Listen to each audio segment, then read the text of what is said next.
स्वागत है आपका देवभूमि समाचार में। मैं हूं आपके साथ जो इसमें बढ़ते खबरों की ओर। मुख्यमंत्री पुष्कर सिंह धामी ने आज अल्मोड़ा लोकसभा के अंतर्गत सोमेश्वर में आयोजित चुनावी जनसभा को संबोधित किया। बता दें कि सोमेश्वर में आयोजित जनसभा में सीएम धामी का भव्य स्वागत हुआ। साथ ही सीएम धामी ने जनसभा में उपस्थित जनता का अभिवादन स्वीकार कर उन्हें धन्यवाद किया। इस दौरान मुख्यमंत्री पुष्कर सिंह धामी ने क्या कुछ कहा, आइए आपको सुनाते हैं।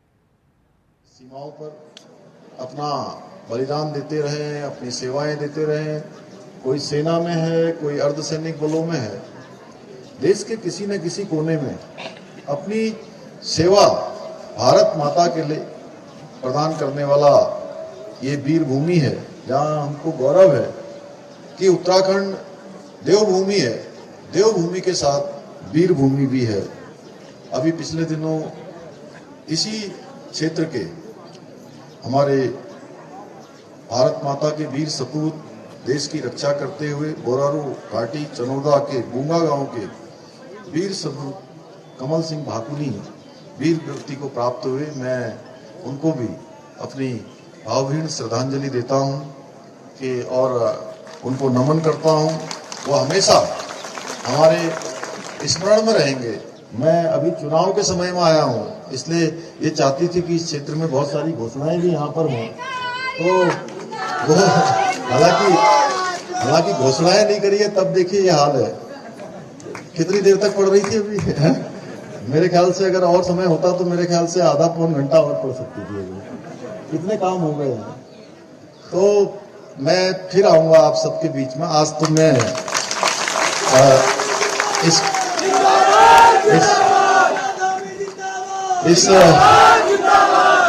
इस मंच पर मौजूद और आप सबके बीच में से जिन्होंने इस क्षेत्र से अपनी राजनीति की शुरुआत करी, आप सब लोगों ने उनको जिला पंचायत में, विधानसभा में और लोकसभा में लगातार यहां से आपने प्रतिनिधित्व का अवसर दिया। देश में प्रधानमंत्री आदरणीय मोदी जी का कालखंड शुरू हुआ और बहुत सारे काम आगे बढ़े हैं।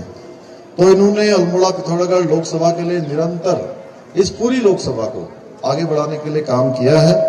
और निकट भविष्य में जो काम शुरू हुए हैं, जो काम आगे भविष्य में होने हैं, जो हमारी जरूरत है, आवश्यकताएं हैं और जो आगे आने वाले समय के लिए जो हमारे सामने जो चुनौतियां हैं, उन चुनौतियों का आकलन करते हुए हम सब लोग आज प्रधानमंत्री मोदी जी के मार्गदर्शन में और नेतृत्व में काम करते हैं, उनकी प्रेरणा से काम करते हैं। उत्तराखंड में पिछली बार विधानसभा के चुनाव में संकल्प लिया था कि जिस प्रकार से आज चारधाम यात्रा चलती है, हमारे चार धाम जिस प्रकार से विकास की ओर आगे बढ़े हैं, जिस प्रकार से विकसित हुए हैं और चार धामों में तीर्थ यात्रियों की, दर्शन करने वालों की, श्रद्धालुओं की, आस्थावान लोगों की पूरे देश दुनिया से आज 56 लाख उपस्थिति हो गई है। पिछले एक साल की यात्रा में पहले साल 46 लाख थी और 2022 में 46 लाख थी, 2023 में वो बढ़कर 56 लाख हो गई। आज देश दुनिया के अंदर उत्तराखंड का नाम बढ़ा है, हर जगह पहचान बढ़ी है। अभी हमने इन्वेस्टर ग्लोबल समिट किया तो 50 से भी दुनिया के ज्यादा देशों के लोगों ने उत्तराखंड में अपना निवेश करने का मन बनाया है, उद्योग लगाने का मन बनाया है। तो आने वाले समय में ये संख्या कम नहीं होने वाली है, ये संख्या लगातार बढ़ने वाली है। तो उस चुनौती को स्वीकार करते हुए कि हमारे यहाँ लाखों लोग, करोड़ों लोग साल भर में आएंगे, उनके लिए अवस्थापना सुविधाएं कैसी होंगी, उनके लिए हमें सड़कों की व्यवस्थाएं कैसी करनी होंगी, उनके लिए रहने के लिए होटल, आवास, सरकारी आवास, पेयजल की व्यवस्थाएं, पार्किंग की व्यवस्थाएं, ये हमारे लिए एक बड़ी चुनौती होंगी। तो उन सबको ध्यान में रखकर आज मोदी जी के मार्गदर्शन में, नेतृत्व में हम लोग काम कर रहे हैं। और रामनगर में ब्राह्मण समाज के प्रदेश अध्यक्ष ने अपने 100 से ज्यादा समर्थकों के साथ अनिल बलूनी के समक्ष भाजपा ज्वाइन कर लिया है। आपको बता दें कि जैसे जैसे चुनाव नजदीक आ रहे हैं, वैसे वैसे भाजपा, कांग्रेस या अन्य आदि दलों के प्रत्याशियों द्वारा अपने अपने प्रचारों में तेजी लाई जा रही है। बता दें कि नुक्कड़ सभाओं के साथ ही सभी प्रत्याशी और सभी पार्टियों के स्टार प्रचारक अपने प्रत्याशी को लेकर जनसभाएं कर रहे हैं। वहीं पौड़ी लोकसभा सीट के सांसद अनिल बलूनी देर शाम रामनगर पहुंचे, जहां उन्होंने गिरजा मंदिर के साथ ही कई लोगों से मुलाकात भी की। बता दें कि उसके साथ ही आज अनिल बलूनी के समक्ष अखिल भारतीय उत्थान ब्राह्मण समाज सभा के प्रदेश अध्यक्ष हेम भट्ट ने अपने 100 से ज्यादा सदस्यों के साथ भाजपा ज्वाइन कर लिया है। इस दौरान उन्होंने कहा कि मोदी की कार्यप्रणाली और कार्य करने के तरीके से प्रभावित होकर उन्होंने और उनके सभी सदस्यों ने भाजपा को ज्वाइन करने का निर्णय लिया।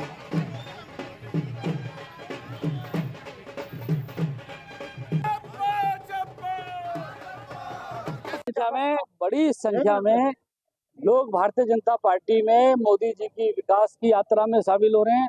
जितने लोग बड़ी संख्या में, आप अभी तक 6000 के से अधिक इस गढ़वाल लोकसभा में लोग विभिन्न दलों से, सामाजिक संगठनों के और विपक्ष कांग्रेस के लोग भारतीय जनता पार्टी में शामिल हो चुके हैं।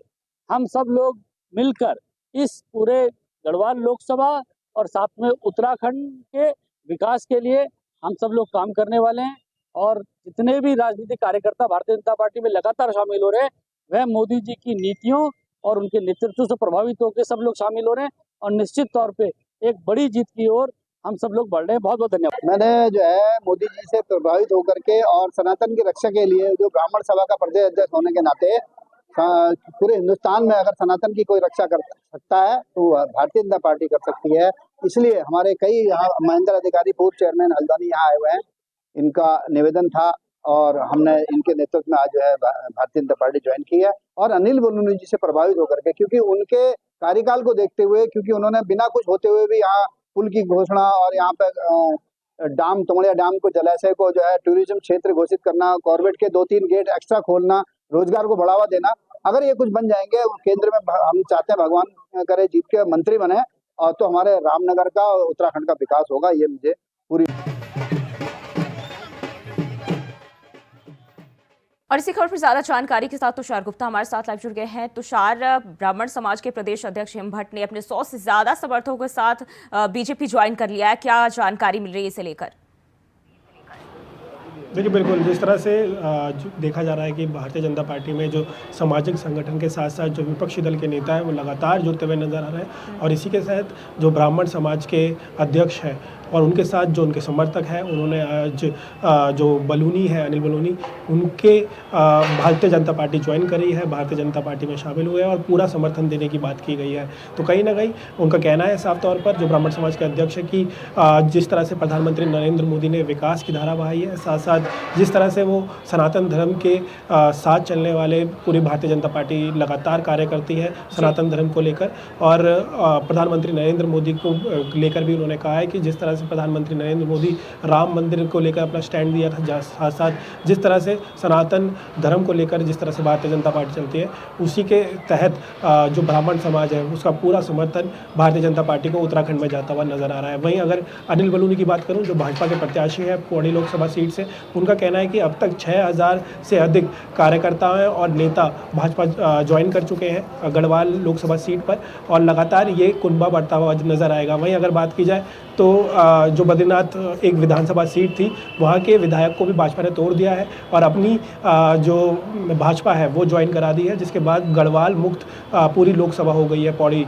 तो लगातार ये देखा जा रहा है कि भारतीय जनता पार्टी का जो कुनबा है लगातार बढ़ता हुआ नजर आ रहा है। जो सामाजिक संगठन है लगातार भारतीय जनता पार्टी को मजबूत बनाने में लगे हैं, और उसी के तहत हमने देखा रामनगर में जो ब्राह्मण समाज है उसने अनिल बलूनी को मजबूती देने का कार्य किया है।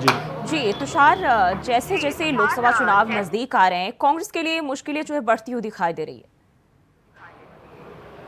देखिए, बिल्कुल जिस तरह से जो नेता है, जो विपक्षी नेता है, या कांग्रेस की बात की जाए तो उनके नेता भाजपा ज्वाइन करते हुए नजर आ रहे हैं, तो उनकी मुश्किलें लगातार बढ़ती हुई नजर आ रही है। थोड़ी बहुत निराशा है।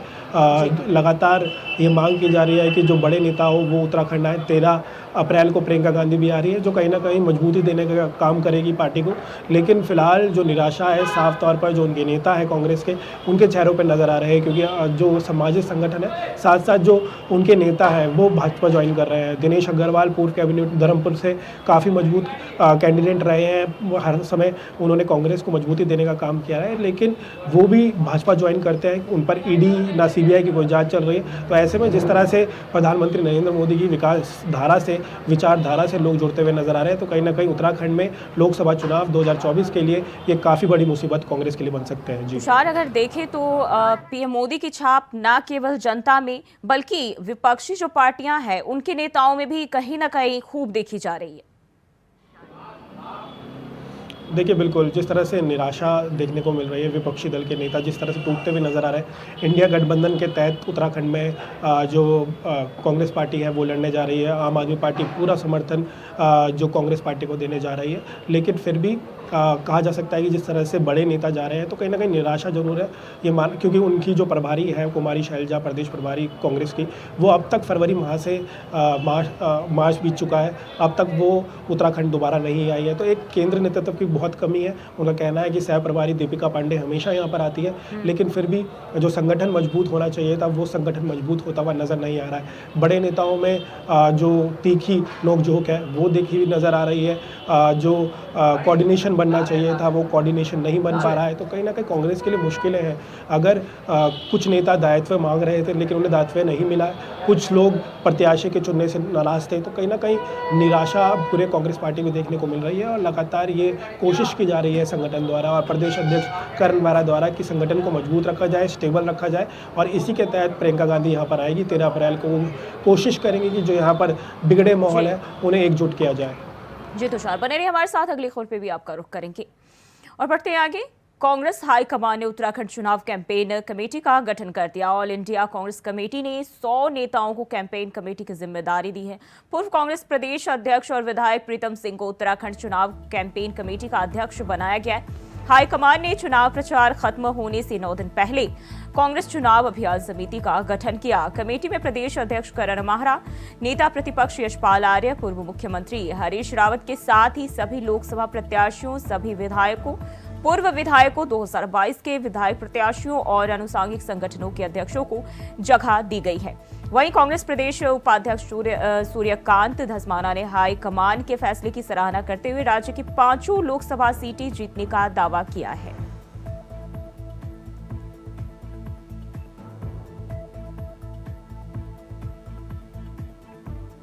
अच्छा निर्णय है। प्रीतम सिंह जी को कैंपेन कमेटी का चेयरमैन बनाया गया है। योग्य नेता है, बहुत तजुर्बेकार नेता है। लगातार उत्तराखंड की हर असेंबली में वो मेंबर रहे, राज्य के मंत्री रहे, उत्तर प्रदेश की असेंबली में मेंबर रहे, उत्तराखंड में पार्टी के प्रदेश अध्यक्ष रहे, नेता प्रतिपक्ष रहे। उनसे ज्यादा तजुर्बा किसी को है नहीं। मैं समझता हूँ पार्टी ने बहुत समझदारी का काम किया है। श्री प्रीतम सिंह जी के नेतृत्व में हम सब लोग कैंपेन कर रहे हैं।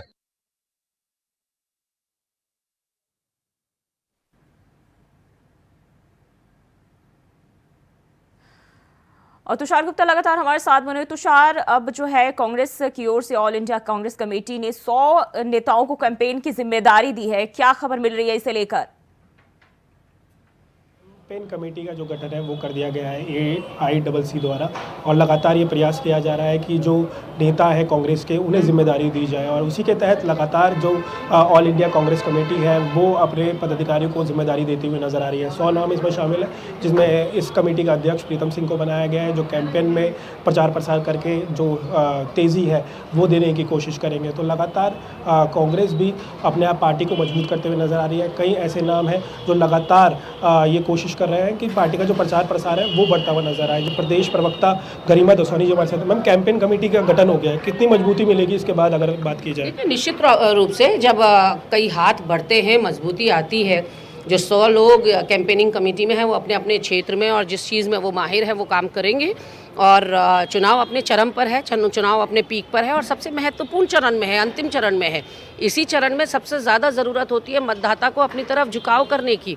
मतदाता इसी समय पर अपना मन बनाता है कि किसकी नीतियों से उसको प्रभावित होना है और किसकी नीतियों से वो बेजार और आजिज़ आ चुका है। तो ऐसे में मुझे लगता है ये जो 7-8 दिन चुनाव के रह गए हैं ये अपने आप में बहुत ही ज़्यादा महत्वपूर्ण है। और इन 7-8 दिनों में ही ये 100 लोग जो कैंपेनिंग कमेटी में जिनके नाम आए हैं वो अपने अपने क्षेत्र में कांग्रेस की मजबूती के लिए प्रचार प्रसार करेंगे। मैम, प्रीतम सिंह को कमेटी का हेड बनाया गया है, क्या लगता है कि किस तरह से काम करेंगे? बहुत मजबूत नेता हैं कांग्रेस पार्टी के, और कांग्रेस पार्टी के ही नहीं उत्तराखंड के बहुत मजबूत नेता हैं। माननीय प्रीतम सिंह जी, माननीय हीरा सिंह बिष्ट जी बहुत अनुभवी नेता हैं और कई दशकों से राजनीति करते चले आ रहे हैं। तो उनके एक्सपीरियंस का लाभ तो मिलेगा ही मिलेगा पार्टी को, उसमें कहने वाली कोई बात ही नहीं है। उनमें वो कुव्वत है, उनमें वो मादा है कि वो मतदाताओं को प्रभावित कर सकें, अपने कार्यकर्ताओं को मोबिलाइज कर सकें।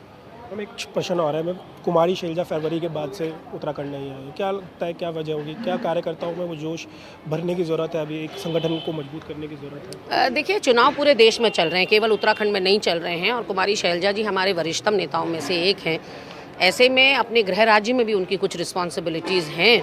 अब उदाहरण के तौर पर मैं अपनी बात करूं तो मुझे उत्तर प्रदेश का मीडिया प्रभारी बनाया गया है, लेकिन मेरे ऊपर अपने गृह राज्य की भी जिम्मेदारियां हैं। तो पहले चरण में जब उत्तराखंड का चुनाव निपट जाएगा उसके बाद मैं उत्तर प्रदेश का रुख करूंगी। उसी तरह से कुमारी शैलजा जी की दोनों जगह उपस्थिति अनिवार्य है और कई बार तो पार्टी उनको दूसरे राज्यों में भी भेजती है प्रेस कॉन्फ्रेंस इत्यादि करने के लिए। तो मुझे लगता है कि जितना उनको चार्ज अप करना है कार्यकर्ताओं को, वो अपना काम बेहतरीन तरीके से कर रही है। देखिए, बिल्कुल जिस तरह से कांग्रेस अब लगातार अपने जो पदाधिकारी हैं, नेता हैं, उन्हें जिम्मेदारी देकर जो कैंपेन है प्रचार प्रसार का, उसे तेज़ करने की कोशिश की जाएगी। जी, तो अभी जो है चुनाव प्रचार खत्म होने से 9 दिन पहले जो है कैंपेन कमेटी की गठन किया गया है। किस तरीके से कांग्रेस पार्टी इस पर काम करेगी, कैसे 24 का रण जीत पाएगी? देखिए, अगर कांग्रेस पार्टी की बात की जाए तो कांग्रेस करेगी, हम जो धरातल है उसमें हम बहुत मौजूद हैं, बूझ स्तर के जो कार्यकर्ता हैं। लेकिन जिस तरह से आपने कहा कि 9 दिन बचे हैं पूरे चुनाव को, और ऐसे में इतनी लेट ये जो कमेटी, कैंपेन कमेटी की जो लिस्ट है वो सामने आई है। कहीं ना कहीं जो नेता हैं कांग्रेस के, उनका ये कहना है कि जिस तरह से हम पहले से भी जो कैंपेन है वो जगह जगह करते हुए नज़र आ रहे हैं, हमने मजबूती देने का काम किया है। प्रदेश अध्यक्ष करण माहरा, नेता प्रतिपक्ष यशपाल आर्या और प्रीतम सिंह लगातार ये कार्य कर रहे हैं कि जो कैंपेन है उसे तेज़ किया जाए, और पहले से ये कैंपेन तेज़ी से किया जा रहा है। प्रचार प्रसार कांग्रेस पार्टी का तेजी से किया जा रहा है। जो मैनिफेस्टो है उन्हें जन जन तक पहुंचाया जा रहा है, और उसी के तहत अब जो कैंपेन कमेटी का जो लिस्ट आई है उसके तहत अब मैनिफेस्टो को जन जन तक पहुंचाया जाएगा। कोशिश की जाएगी कि जो उत्तराखंड के मुद्दे हैं उनसे जोड़कर पूरे मैनिफेस्टो को जन जन तक पहुंचाया जाए, और जो पार्टी का प्रचार प्रसार है उसे तेज किया जाए। जी, जिस तरीके से कांग्रेस की ओर से दावा किया जा रहा है, वहीं बीजेपी भी दावा कर रही है कि लोकसभा की जो 5 सीटें हैं हम जीतेंगे। कितना चुनौतीपूर्ण होगा कांग्रेस के लिए बीजेपी के मुकाबले?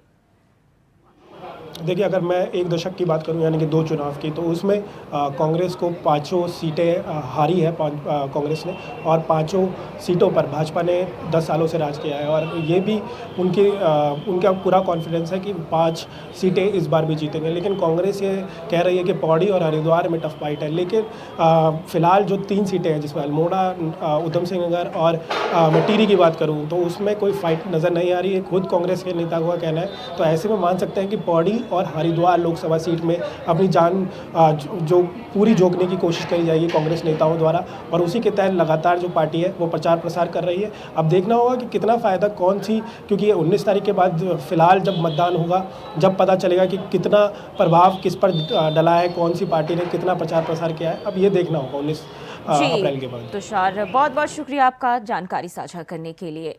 और बढ़ते हैं आगे। पूर्व मुख्यमंत्री हरीश रावत ने आज रुड़की टॉकीज से भगत सिंह चौक तक पद यात्रा निकालते हुए क्षेत्र के लोगों से हरिद्वार लोकसभा प्रत्याशी वीरेंद्र रावत के लिए वोट मांगे। बता दें कि पूर्व मुख्यमंत्री हरीश रावत सैकड़ों कांग्रेस कार्यकर्ताओं के साथ रुड़की टॉकीज तिराहे पर पहुंची, जहां उन्होंने महाराणा प्रताप की प्रतिमा पर फूलमाला चढ़ाई, जिसके बाद उन्होंने रुड़की टॉकीज तिराहे से सिविल लाइन बाजार में लोगों से अपने बेटे वीरेंद्र रावत के लिए वोट मांगे। साथ ही उन्होंने कहा कि उन्हें इस चुनाव में वीरेंद्र रावत की जीत का पूरा विश्वास है, क्योंकि यह लड़ाई भ्रष्टाचार और बेरोजगारी की लड़ाई है, और उन्हें यकीन है कि इस बार हरिद्वार की जनता भाजपा के झूठे लोगों को हराने का काम करेगी।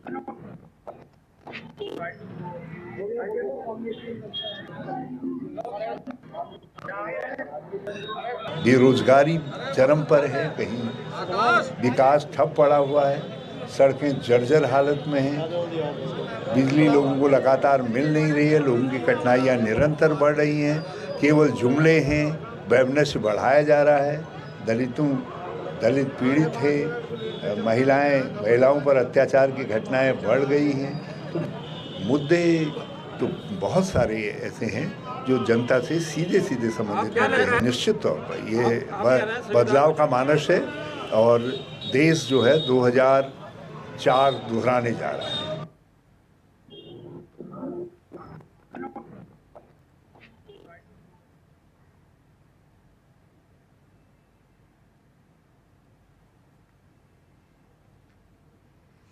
और सीधे चलते पौड़ी जहां अनिल बलूनी लाइव है, क्या कुछ करे चले आपको दिखाते हैं।